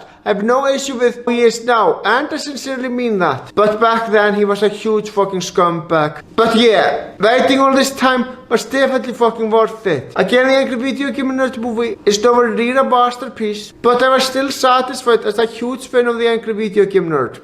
And yes, I used present tense because I still am a huge fucking fan of him. And honestly, I don't see that changing anytime soon. I appreciate all the hard work James Rolfe put into his movie, and it was all worth it in the end. And then the Angry Video Game Nerd finally did something which people have been requesting since 2006. Wow, that's 8 fucking years. And that is reviewing the game E.T. Now this review was originally just a post-credit scene in the Angry Video Game Nerd movie, but was later uploaded separately on the Massacre channel as an IGN episode. Honestly, I'm not a big fan of this video. It's very mediocre. But to be completely fair, that's okay. I don't think the episode was ever meant to be anything special. It was basically just a bonus after having watched the fucking movie. So I'm totally fine with the episode being mediocre. It makes sense that he put far less effort into that review than he normally does. It makes complete sense to me. Now you might think that the Angry Video Game Nerd show is over as the movie is out, but you'd be wrong. As a matter of fact, there are still 5 fucking years left to talk about in this video. And that's not even discounting the fact that the show even continued in the current year. Anyway, there's quite a lot that happened in 2015 when it came to the Angry Video Game Nerd. So let's talk about it. Now I started the year by talking about which are in my opinion the worst Angry Video Game Nerd episodes. And even now in 2021 I stand by it 100%. Yes, I still hate those episodes for pretty much the same reasons I hated them back then. So yeah, I stand by it 100% and the video is still fucking awesome. Though if I could go back, I would probably replace one of the entries with a video which was made later. But we will cross that bridge when we come to it, don't worry. Now the Angry Video Game Nerd made a very special review. What's so special about it? Well, he reviewed a game that was never released, more specifically Hong Kong 97. Now there was something very special about it. It was an NES game that had word fucking. Now it was very special because back at that time, it just didn't fucking happen in video games. It legitimately didn't fucking happen. So it was special. And yeah, the game is weird as hell, and that's what makes the Angry Video Game Nerd reactions so timeless. Now I'm gonna talk about the Angry Video Game Nerd episode of Seaman for the Dreamcast. It's a very weird and bizarre episode. And I don't mean the game itself, I mean the actual fucking episode. And honestly the fact that the episode is so weird and bizarre is the charm of it. That's exactly why I fucking love it so much. Now 2015 is the year where Screenwave officially bought the Angry Video Game Nerd. And they did a lot to help the show. Now there's a common misconception about Screenwave. And since I learned about that misconception the hard way, I'm not gonna tell you just yet what that misconception is. I will tell you much later on in the video. Because I want you also to learn it similar to how I did, so you can experience the pain that I had to go through. Now it's time to talk about the Angry Video Game Nerd episode of The Crow. Now, there's only one thing that I gotta say about it, aside from the fact that he did a good job reviewing the game. He made a great joke about a bag of shit actually happens to be a bag with a shitty game. I must admit, that's very fucking clever of him. Yeah, it's a clever joke indeed. Now it's time to move on to 2016. Wow, I'm over halfway done. Now that I think of it, I have been over halfway done for a pretty long time. So let's get into it. Now I'm gonna talk about the review of the Mega Man games. Now this is a very special case because you see the Angry Video Game Nerd actually went back to the past. His past to be more specific and reviewed these games in the fucking past. It's amazing how the theme song is gonna take you back to the past became more relevant with time. Now the Angry Video Game Nerd can go to the past and his past. So fucking awesome. And the attention to detail was also fucking amazing. When I see the old Angry Video Game Nerd, it legitimately feels like it's the old Angry Video Game Nerd. And even looks like it physically. Now, I know that this is not easy to pull off at all. In fact, it's very fucking hard to pull off. But yeah, the fact that he accomplished that is fucking amazing. Now at first, I thought this was impressive science. James Rolfe was able to do this all by himself. But now that I know that there's a fucking production team behind the Angry Video Game Nerd now, Screenwave, I'm now convinced he didn't do this all alone. But this is still very damn impressive. Now, that exact same year, I did a video thoughts episode on the Angry Video Game Nerds episode of actually 52. And you know what? I'm very damn proud of that video. I brought up some very legitimate points, and yeah, it's a good video for the most part. Critiquing the video. Those earlier critiques, as most of it was just praising the fucking video, but yeah, I did a good job on that too. Honestly, I think it's one of the best those episodes I ever did on an Angry Video Game Nerd episode. I'm very damn proud of it. Now it's time to talk about the Ghostbusters 2016 controversy. Now, that controversy was a mess. In my opinion, what people should have done was to ignore all the fucking morons who were desperately looking for attention when they called people who didn't like the movie or the trailer sexist. But no, for some reason, a lot of people gave those fucking morons attention. I guarantee that if they were ignored, this mess would have been over with within a fucking year. But no, they had to give those fucking morons attention. Thankfully though, there is one guy who was smart enough to not give them any attention at all. And that is of course James Rolfe. He made a video talking about how he isn't interested in seeing the 2016 Ghostbusters movie. Which honestly is fine. No one is obligated to watch any movie. Now he got a lot of backlash for that. And you know what he did with all that backlash? Just fucking ignored it and moved on with his day. I have no idea how the hell he accomplished to do that. If something like that would have happened to me, I sure as hell couldn't ignore it. But the fact that he could is fucking awesome, and it shows just how strong he is. Now, the Christmas special for that year is not very good. Though not very good is a massive understatement. It is in fact one of the worst Angry Video Game Nerd episodes. My biggest problem with it is that it was full of unfunny slapstick, and the Angry Video Game Nerd collaborated with a very bad character. And what's worse is that he barely went into any detail about the things that he was supposed to be reviewing. Which I'm shocked by, because usually when he reviews stuff like consoles, shit like that, he actually does go into detail on the console's functions and stuff like that, but not here. I have no idea what the hell happened here, but yeah, it is one of the worst Angry Video Game Nerd episodes. I really want to respond to the video and go into full details to why that episode fucking sucks. And you know, maybe I will one day, who the hell knows? I fucking plan to, I promise. Now it's time to move on to 2017. Oh boy, only 4 years left. So let's go. Now by the beginning of 2017, the Angry Video Game Nerd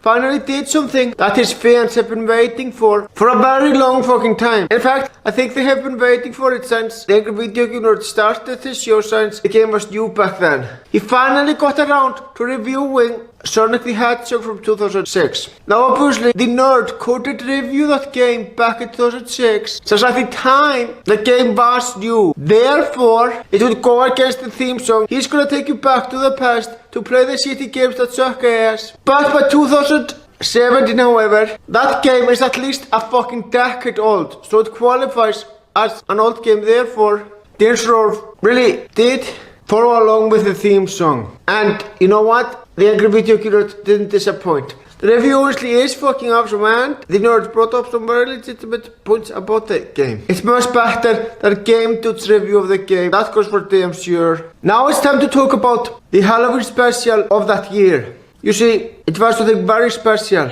With most Angry Video Game Nerd Halloween specials, they are just some goofy fun and not really scary. This is fine, since the Angry Video Game Nerd, more specifically James Rolfe himself, is usually just making fun of horror franchises. These videos aren't meant to be scary. But the Angry Video Game Nerd episode, Polybios, is legitimately fucking scary. It scared the crap out of me. And I must give James Rolfe or the people at screenwave credit for that. They managed to make an Angry Video Game Nerd episode that's actually fucking horrifying. So well done, guys. It basically tells the story of a video game that might not exist. The most scary part about the video for sure is the fucking ending. Oh boy, did it scare the crap out of me. Now I had a Halloween special of my own. You see, during the Halloween of that year, I decided to do a double feature covering both the Angry Video Game Nerd episode of Texas Chainsaw Massacre and Halloween. Which, to be fair, made sense since these videos were double feature after all. Anyway, I'm very damn proud of the video, and I think that my critiques were fair. Now I went into greater detail in that video than I did earlier on in the video when I was in the year 2007.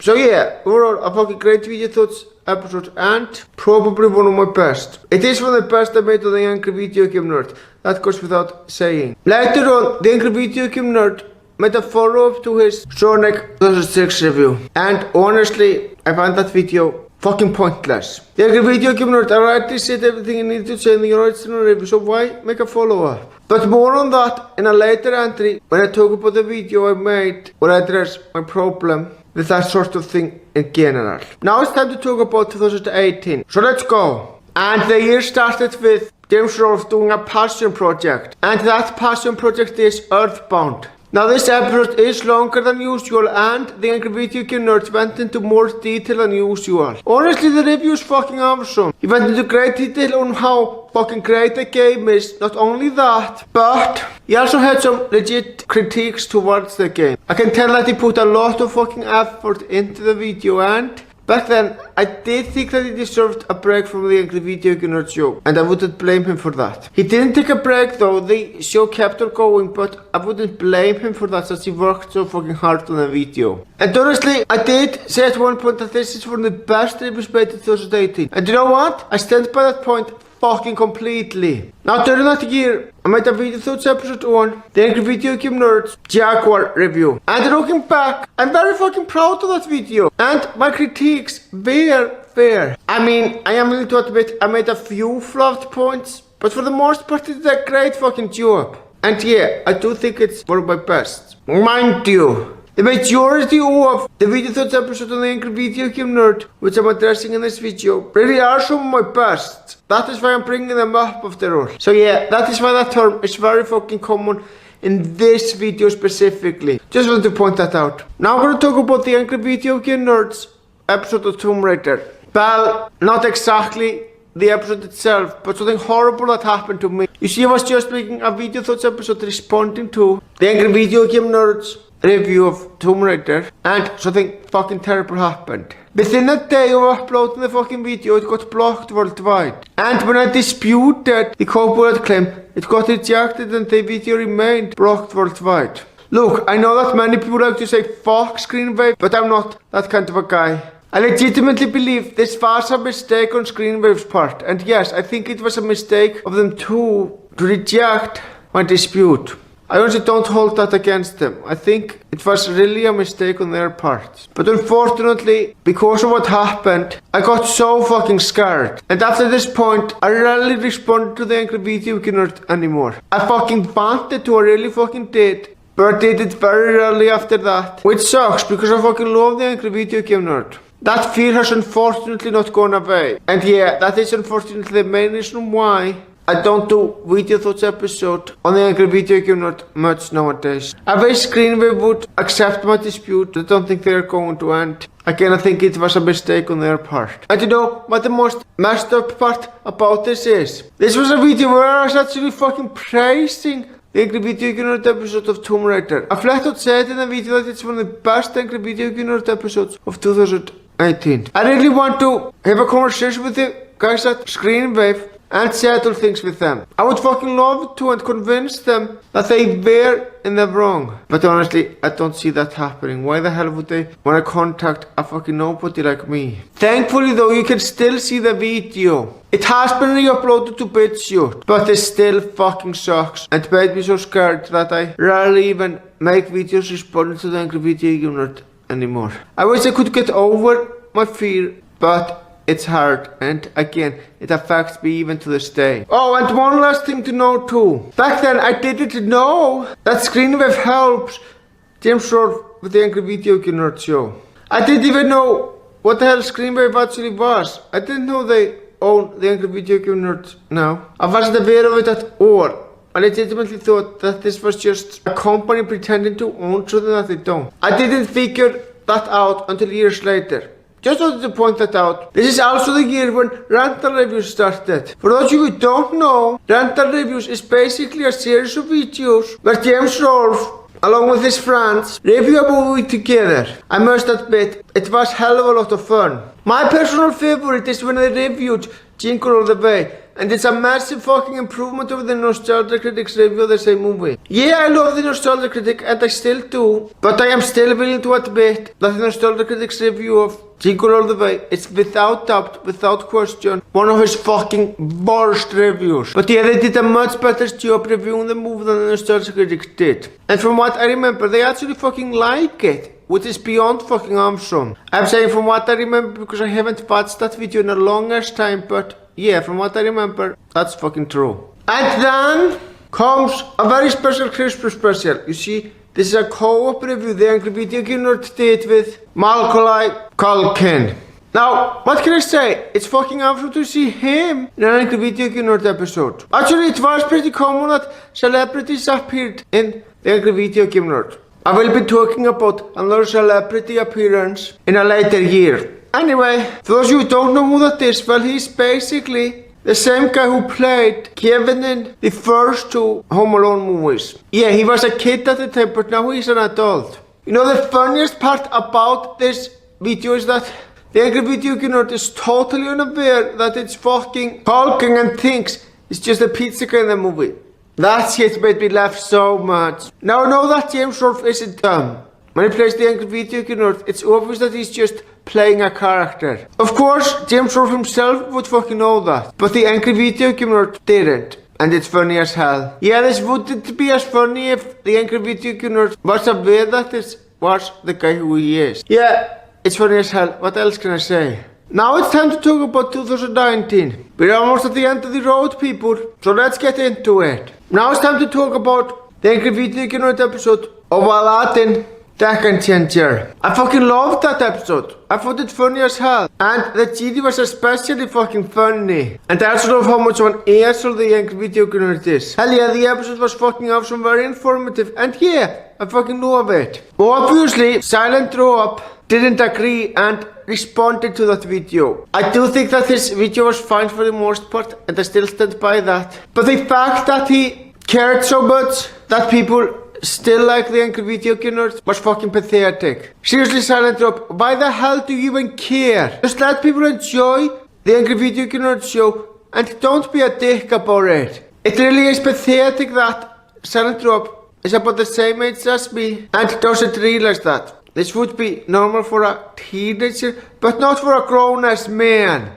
And I made a video this episode on Silent Drop's video responding to that. And honestly, I'm very damn proud of that video. In fact, I really do think it is, without doubt, without question, one of the best video thoughts episodes which I made in 2019. Hell yeah! My video was fucking awesome. Now I brought up that problem in my video too, and I made many points in that video too, both positive and negative. Now it's time to talk about the Angry Video Game Nerd episode of Pepsi Man, which is a masterpiece of a video. Now I have wanted for so long to respond to the video, but I never got around to it. My fear that it could get copyright claimed is one of the reasons why I never got around to doing it, but that's not the main reason. The main reason why I haven't done it and didn't do it when the video was due is because, honestly, there wasn't a lot I could say about the video. So making a video thoughts episode on it wasn't exactly warranted. And I still don't. But thankfully I have the video downloaded, and if I can't think of a lot to say about the video, I will respond to it.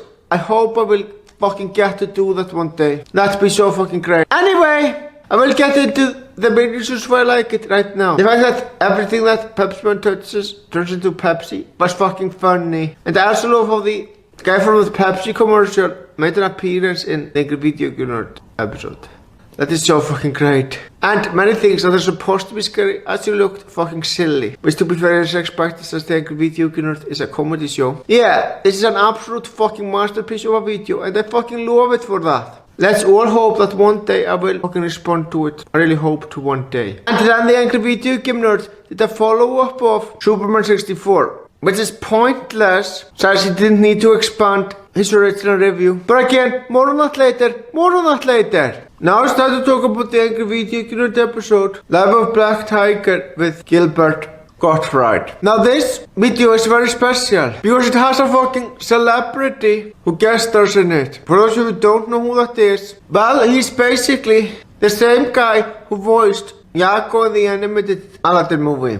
Yeah, the same guy. and he sounds just like Yakko in this specific video. Fucking awesome! Now he's apparently supposed to be Fred Fox, and I gotta say that is beyond fucking awesome. For those of you who don't know, the Angry Video Nerd had beef with Fred Fox for such a long fucking time. But yeah, this episode is fucking great, and I love it for having such a great actor being a guest star in it. The other thing of it happens a lot with the fucking Angry Video Nerd. That just goes to show how fucking iconic the show is, and so many popular fucking celebrities are willing to act in it. That is so fucking awesome and fucking great! Now, I made a video questioning if I am qualified to criticize the Angry Video Nerd.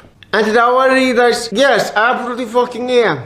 I mean, yes, I'm not much of a gamer, but you don't need to be a massive gamer in order to criticize the Angry Video Nerd. You can still make valid points regardless. But honestly, I'm glad I made a video though. Questioning if I am doing a good job is warranted. Now there were a few people who said that I wasn't qualified, but the majority of people who watched the video said that I fucking am. And I'm very damn proud of that fact, actually. Now the Angry Video Nerd episode of Jack's Quest is a special one. You see, it is the episode where the nerd isn't reviewing a bad game, but instead an obscure game that not many people know about. Which is fucking awesome! You know, I would fucking love it if the Angry Video Nerd did that more often. I would love to fucking see that. It's basically a game that comes with a fucking serial, which is interesting. But yeah, he should do that more fucking often. That's all I'm saying. Because this episode truly is fucking awesome. I wouldn't say that it's one of the best MGN episodes, not by fucking long shot. Hell, I wouldn't even say that it's one of the best released in 2019. But it's still a fucking great one regardless. Now, Nate Talks to You made a video talking about how James Rolfe avoids drama. The video is of course good for the most part, but there is one thing which Nate was blatantly wrong about. So let's talk about it. The Ghostbusters 2016 controversy was not the biggest controversy that James Rolfe had to deal with. You know what the biggest controversy was? That Tiedemann scandal. Nate, did you totally forget about that? I'm actually shocked that Nate overlooked that, since that was the biggest controversy that James Rolfe got himself into. In fact, it was a much fucking bigger controversy than the other thing. As a matter of fact, like I made clear earlier on the video, he fucking deserved all the backlash he got for that. And I'm not ashamed to admit that. And I did a video thoughts episode on Nate's video less than a fucking week after he uploaded his video. And this is one of the few times where I did that. You don't see me do video thoughts episodes so quickly on the original video anymore. And I don't think you're ever going to. The reason why I usually respond to a video at least a month later is because I like to think a lot about what I want to say before I make the fucking video. And that's not gonna change, that's a fort mares. Anyway, I'm pretty damn proud of the video. It's not one of my best video thoughts episodes, not by a fucking long shot. I wouldn't even say it's one of the best ones I made in 2019. But it's still pretty damn good. Now it's time to talk about his review of Zelda Majora's Mask. Now it's a special case because it's the final episode which he wrote himself. And the other episodes were written by Screenwave, and they are the ones that did all the work while the nerd was just acting. Or at least, so I was told. However, that is misinformation about Screenwave. I will be talking about in the next entry why I was being lied to, since all of you deserve to know the truth about Screenwave. Anyway, back on topic. Yeah, this episode is fucking awesome, and I can tell that James Rolfe had a lot of passion for making the video. And honestly, I think all of the critiques he had towards the game are valid and legitimate.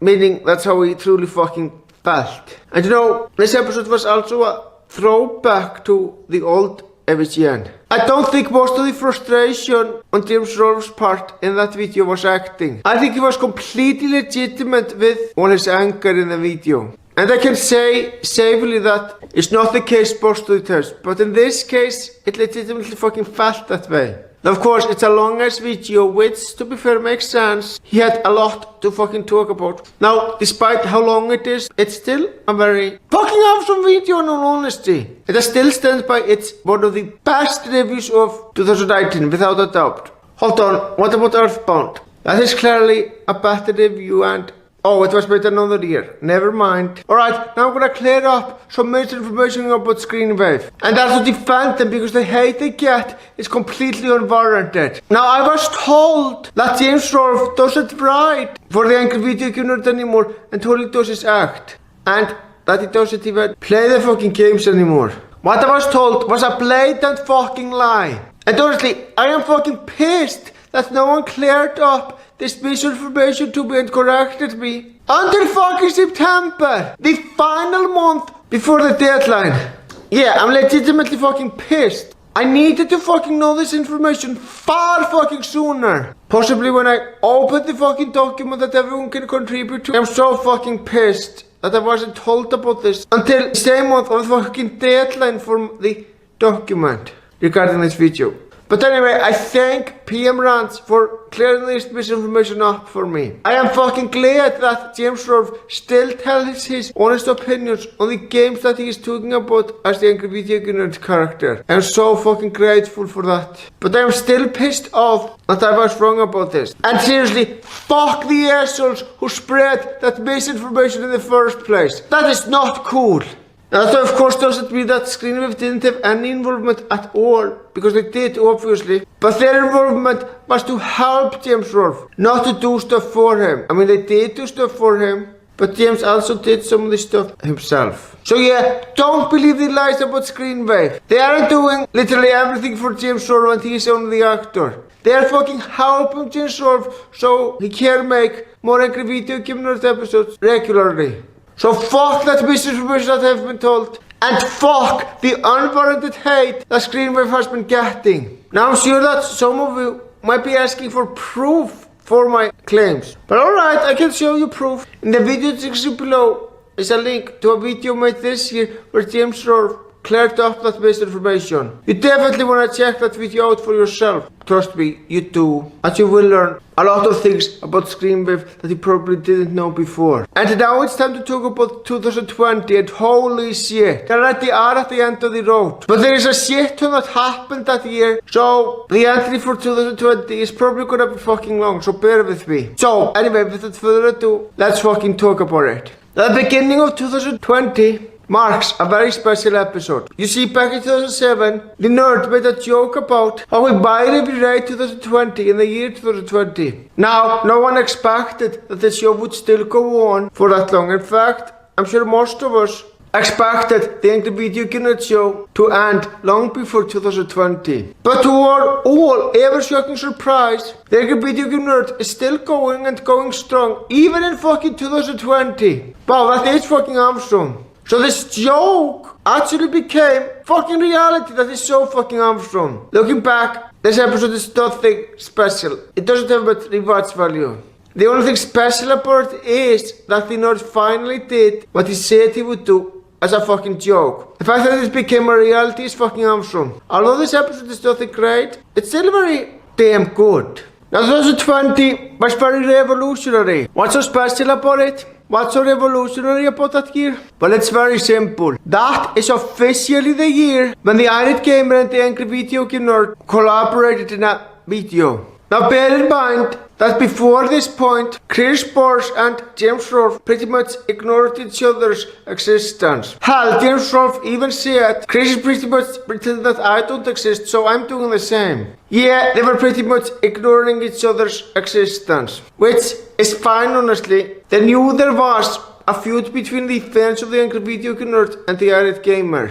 So making a video together back in 2007 or 2008 would have been a terrible idea. It's good that they didn't make a video together until long after the heat died down. But honestly, the term, be careful what you wish for, you might get it, actually has some weight to it. Because not only is the Irate Gamer / the Angry Video Game Nerd crossover disappointing, it's downright fucking bad. And that is very disappointing to me because both the Angry Video Game Nerd and the Irate Gamer show are fucking great. There were even great episodes released around that time of both shows. So what the hell happened here? I don't fucking know. So why exactly is this video awful? Well, there's one main reason why this video is so fucking awful. By the end of the video, the Angry Video Game Nerd beat the Irate Gamer to finish the game with a beta game for him. That was the definition of fucking cheating. I mean seriously, what the hell was wrong with the angry video game nerd? Or he was just an unfair advantage. It wasn't even funny. There probably are some more problems. No worries, I plan on responding to that video eventually to give my full thoughts. But there's one complaint that people have with that video, which I don't agree with at all. And that's the fact that apparently the angry video game nerd didn't appear enough in that episode. Yes, he fucking did. He was a major fucking focus on the episode. Did anyone with that complaint even fucking watch the video? Because I doubt they did. I'm sure the angry video game nerd isn't in it throughout the fucking video, but he's still a major fucking part. Only a minor role, my ears. That claim is obviously fucking bullshit. And again, I doubt the people who made that complaint even watched the fucking video. Now, I made a video of my own on the angry video game nerd. It was a video of me criticizing the angry video game nerd after not having done so for such a fucking long time. And that video is talking about why I have a problem with follow-up videos of angry video game nerd episodes and remakes. Now I am gonna tell you right now why I don't like these kinds of videos. I said I would go into full detail later on in the video, and now is what I fucking meant. Anyway, I talk about how I find these videos fucking pointless because the angry video game nerd already did a solid job reviewing the games first time around. So why the hell does he need to remake those reviews and go into further detail on the game? Here's the thing, I don't watch the angry video game nerd to see a full fucking review of the game. I mainly watch the angry video game nerd to know the basic problems with the game and why it doesn't work overall. I don't need to see the entire fucking game to see why the nerd doesn't like it. And that is my biggest problem with these follow-ups. They add nothing of value. All they do is expand on what the nerd thinks of the game. And again, I do not watch the angry video game nerds for a full fucking review. So yeah, those follow-up videos are completely fucking pointless and a waste of time. For example, do you know how many times I rewatched the angry video game nerd episode of Super Mario 64? Or even the original Back to the Future review? I do it many times. But how many times do I rewatch the follow-up / remake videos? I rewatch this in grand total of 0 fucking times. That just goes to show that those videos don't have any rewatch value and are therefore fucking pointless. Now, I personally think that it's one of the best videos I made period criticizing the angry video game nerd. Yeah, I really think it's that fucking good. I made a great point and yeah, I'm very damn proud of the video. Now there is one last thing that I should say. There's only one moment when remaking / doing a follow-up video towards an angry video game nerd episode actually fucking worked. That is when he did that on Dr. Jekyll and Mr. Hyde. The original review from 2004 fucking sucked and he didn't say anything about the game at all. So a remake of that video was necessary. Not so much with his remake of the reviews of Super Mario 64, TMNT and Back to the Future. Those videos were perfectly fine as they were. In fact, they are fucking awesome, so remaking those wasn't necessary. It was only necessary for the review of Dr. Jekyll and Mr. Hyde. That's it. Now, the title of the You Know What's Bullshit series changed to You Know What's BS. And I don't understand this at all. In fact, I find it pretty hypocritical. If Cinemassacre was cooling down on swearing, I would understand. Hell, I would think that it's a bad move, but at least then it would remain consistent. But no, that's not what they were intending at all. The show, the angry video game nerd, still is full of swearing and dark comedy. So that can't be it either. So what exactly was the reason for this? I don't fucking know. It's pointless to change the title from You Know What's Bullshit to You Know What's BS. It's not just the angry video game nerd that still had a lot of swearing. The series You Know What's BS fucking did too. As a matter of fact, the bullshit persists by the end of these fucking videos, and that's bullshit. So what was even the fucking point? I don't get it. Maybe they did that to avoid demonetization, but if that's the case, then why the hell not cool down on swearing period, instead of just changing the fucking title of the You Know What's Bullshit series? I really don't understand this at all. It is pretty fucking stupid to me. 2020 also unfortunately marks the year when the series Random Reviews officially ended. And you know, I find that very sad. Really, I do.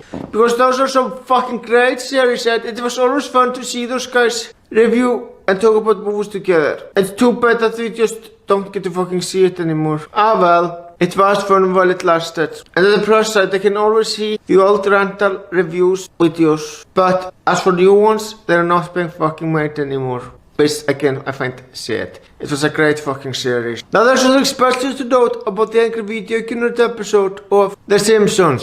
Bartman meets Radioactive Man. Now, the episode starts with a fucking parody of the Simpsons intro. And the parody is surprisingly fucking accurate. I can tell that actual fucking animators made this. And it really shows. Wow, I'm fucking impressed by how good that intro looks. Very good, I'm fucking impressed. Now, I had a Christmas project of my own that year. Basically, I dedicated Christmas to doing a video thoughts episode on the best Angry Video Game Nerd Christmas special. And that is, of course, the two-parter Christmas Carol. And I covered both videos in the same video. And I have to be honest, I'm very damn proud of that video. I gave very legitimate reasons why that video is so fucking awesome. And I especially talked about how fucking funny the old Angry Video Game Nerd is. Yeah, I still find him very fucking funny. I watch that video every year because of that fucking old AVGN. So yeah, I'm very damn proud of the video. The Christmas special itself, Christmas Carol, is fucking awesome. And so is my fucking video.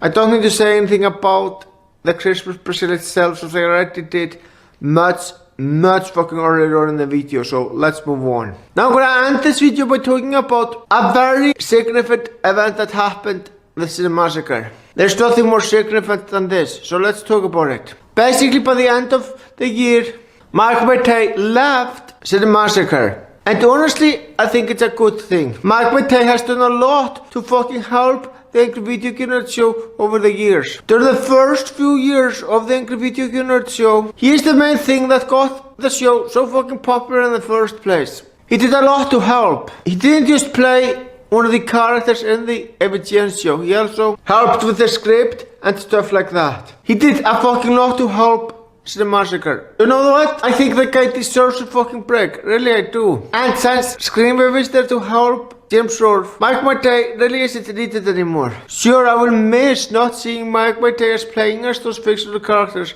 Hell, I really fucking do. But I understand the guy needs a break and I respect his decision completely. Alright, I hope you guys found this video informative. Also, if you want to check a lot of this stuff out that I talked about for yourself, a bunch of links will be in the video description below. And I highly recommend you check those links out. Well guys, you reached the end of the video. Thank you for watching and you will have a fantastic day.